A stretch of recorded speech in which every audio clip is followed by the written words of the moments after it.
ఉద్ధవ్ ఠాక్రే నేతృత్వంలోని శివసేన యూబీటీకి చెందిన 9 మంది లోక్సభ ఎంపీల్లో 6 తిరుగుబాటు చేయడంతో మహారాష్ట్ర రాజకీయాల్లో దుమారం రేగింది. శివసేన యూబీటీకి కేవలం 3 ఎంపీలు మాత్రమే మిగిలారు. నిన్న శివసేన యూబీటీ పార్లమెంటరీ పార్టీ భేటీకి 3 ఎంపీలు మాత్రమే హాజరయ్యారు.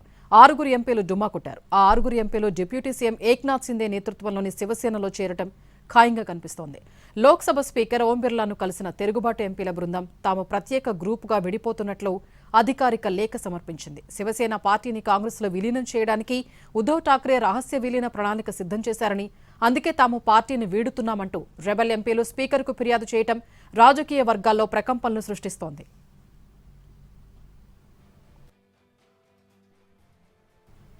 మరోవైపు ఉద్ధవ్ వర్గం ఎంపీలు సంజయ్ రౌత్, అరవింద్ సవంత్, అనిల్ దేశాయ్లు స్పీకర్ ఓం బిర్లాను కలిశారు. ఫిరాయింపుల్ని గుర్తించవద్దని విజ్ఞప్తి చేశారు. పార్టీ విప్ను ఉల్లంఘించిన 6 ఎంపీలకు షోకాజ్ నోటీసులు జారీ చేశామని, వారిపై అనర్హత వేటు వేయాలని స్పీకర్ను కోరినట్లు సంజయ్ రౌత్ తెలిపారు.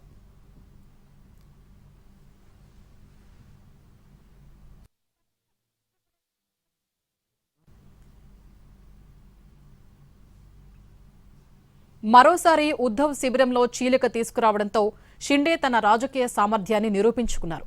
రెబెల్ ఎంపీలు షిండే వర్గంలో చేరితే ఆయన నేతృత్వంలోని శివసేనకు పార్లమెంటులో మరింత సంఖ్యాబలం లభిస్తుంది. దీంతో కేంద్రంలోని ఎన్డీఏ కూటమిలో షిండే ప్రాధాన్యం పెరుగుతుంది.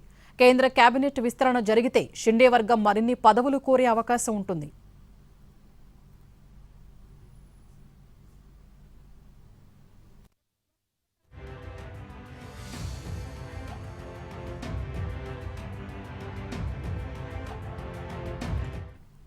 శివ సైనికుల ఆగ్రహం నుంచి తప్పించుకునేందుకు రెబెల్ ఎంపీలు భారతీయ వాయుసేన నుంచి రక్షణ పొందాల్సిన పరిస్థితి తలెత్తుతుందని ఎంపీ సంజయ్ రౌత్ హెచ్చరించారు. రెబల్స్ ను చిత్తకొట్టేందుకు ఆపరేషన్ తుడ్వా చేపడతామని రౌత్ హెచ్చరించారు. శివసేన యూబీటీ తిరుగుబాటు వర్గం ఎంపీలకు మహారాష్ట్ర పోలీసులు Y+ రక్షణ కల్పించారు. రెబెల్ ఎంపీల నివాసాల వద్ద భారీగా పోలీసులు మోహరించారు.